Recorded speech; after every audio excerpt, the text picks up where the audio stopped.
Purpose isn't just found, it's built. But too many women are unknowingly building walls instead of bridges.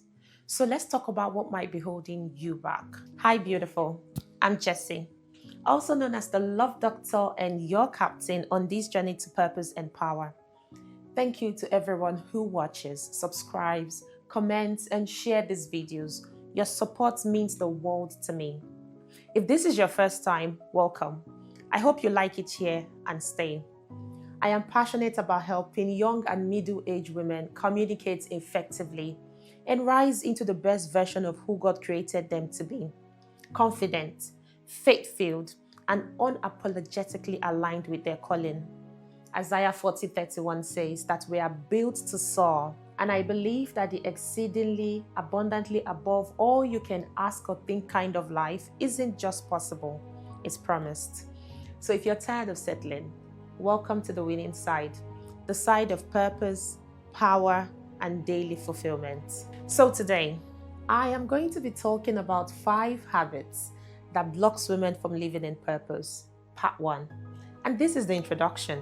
Let's start by talking about 5 sneaky habits that keep women like you and me from walking boldly in purpose. In fact, they are so sneaky, we normally put it down to, that's just who I am, or this is my temperament, or whatever else we tell ourselves to help us sleep well at night. The truth is that these habits are holding us back.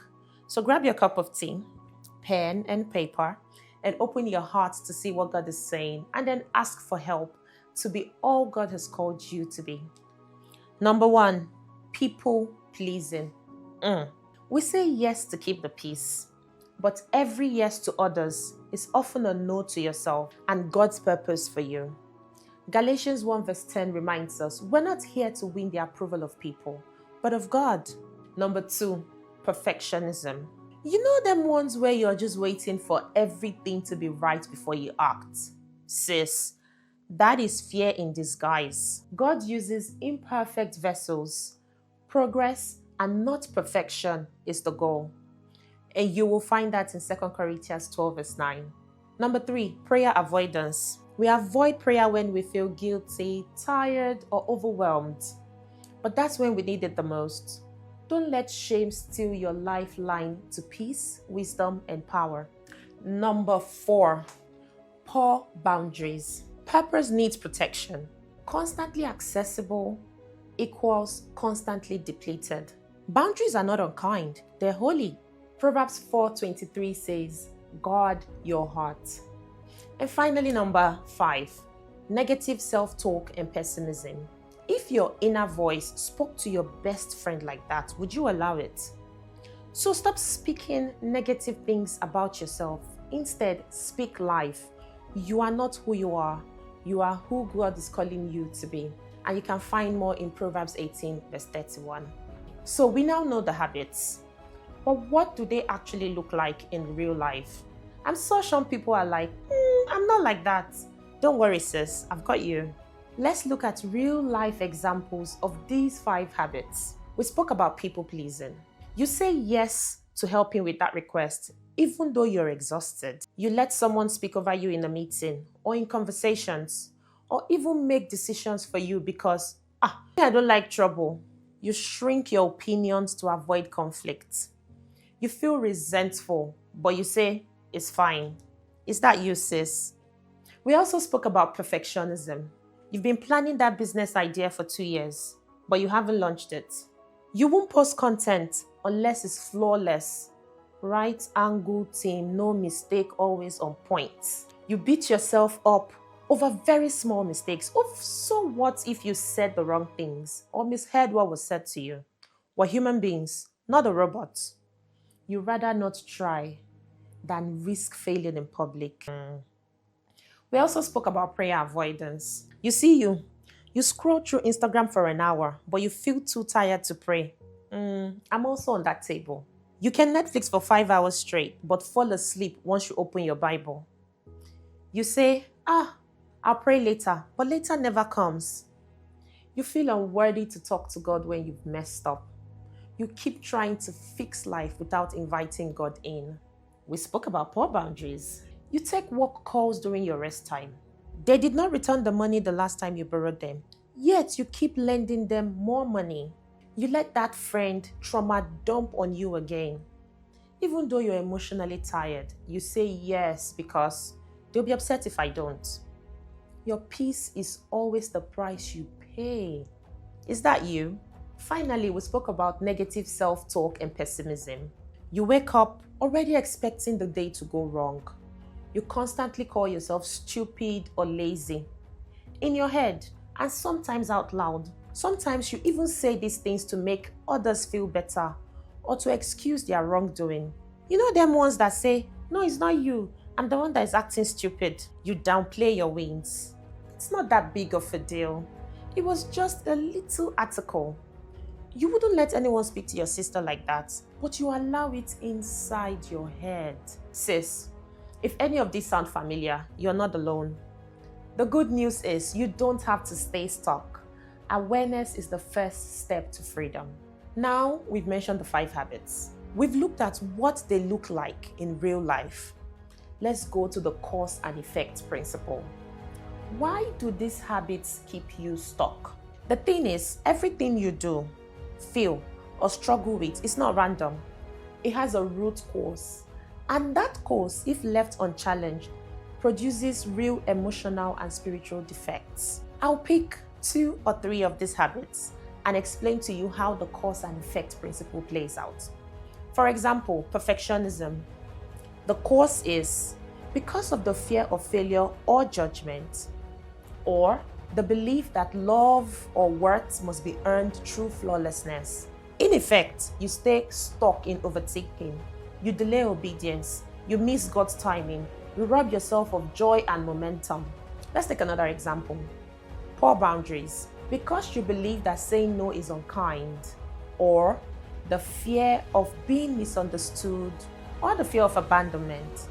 In effect, you become emotionally depleted, spiritually distracted, and unable to protect your purpose and peace. You see this thing about cause and effect? Let me give you one more example. Say negative self-talk and pessimism. Because you fear past rejection, comparison, or internalized lies about who you are, in effect, you create self-fulfilling prophecies that block progress. You diminish your faith, hope, and ability to trust God's promises. The truth is, you can't heal the effects if you don't confront the cause. Freedom begins with awareness. Then comes intentional action, spiritual renewal, and emotional healing. Now that you are aware, now that you understand that for every action, there is a reaction, let's talk a little bit about the cost of not fixing these habits. With people pleasing, number 1, you will feel burnt out, unappreciated, invisible. You will feel that your needs always comes last, and slowly it drains your self-worth. Spiritually, you start living for the approval of people instead of God. Over time, it becomes even harder to hear God's voice over theirs. Number 2, perfectionism. The cost is constant anxiety, fear of failure, never feeling good enough.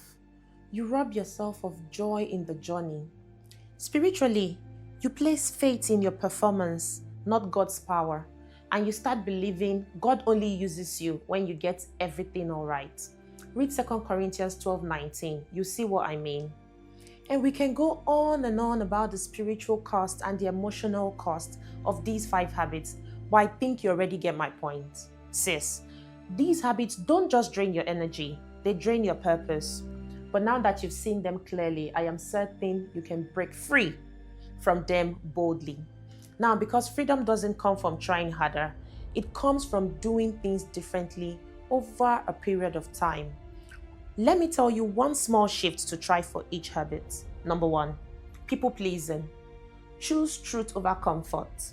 For example, before you say yes, pause and ask, am I agreeing to avoid discomfort or because I truly want to?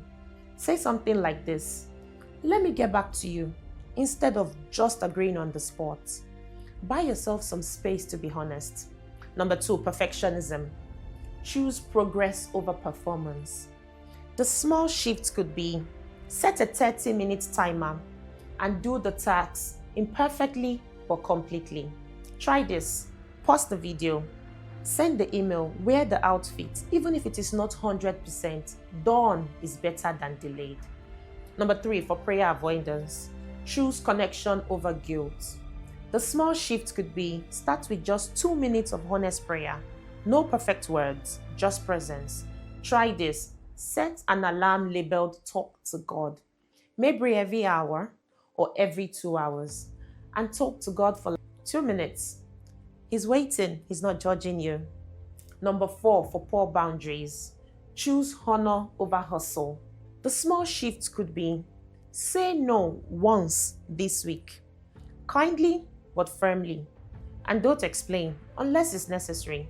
Try this. I won't be able to take that on, but I hope it goes well. That's enough. You don't have to say too much. And finally, number 5, for negative self-talk. Choose compassion over criticism. The small shift could be anytime you catch yourself saying something harsh, replace it with something true and kind. Try this. Instead of, I'm so behind, say, I'm showing up. And that counts. Now, this is the reminder. You don't break habits by hating yourself into change.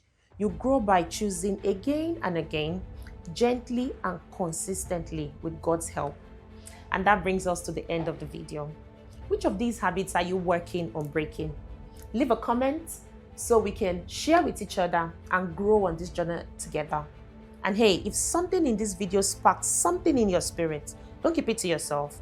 Drop a comment, subscribe, join this growing community of women who are walking boldly in faith, love, and divine purpose. Remember, the world doesn't set your standards, God does, and He is calling you higher. Until next time, stay grounded, stay glowing, stay on the winning side, and stay beautiful. Speak soon. Love you. Bye.